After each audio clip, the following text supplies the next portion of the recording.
ความเจริญก้าวหน้าในทางที่โดยทั่วกันเด้อพี่น้องเด้อ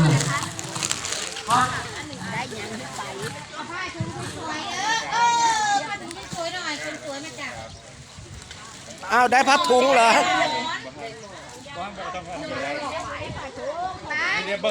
อ้าวเอา5 บาทเตะ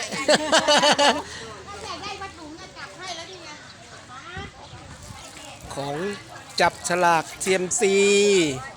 มีตุ๊กตาพัดลม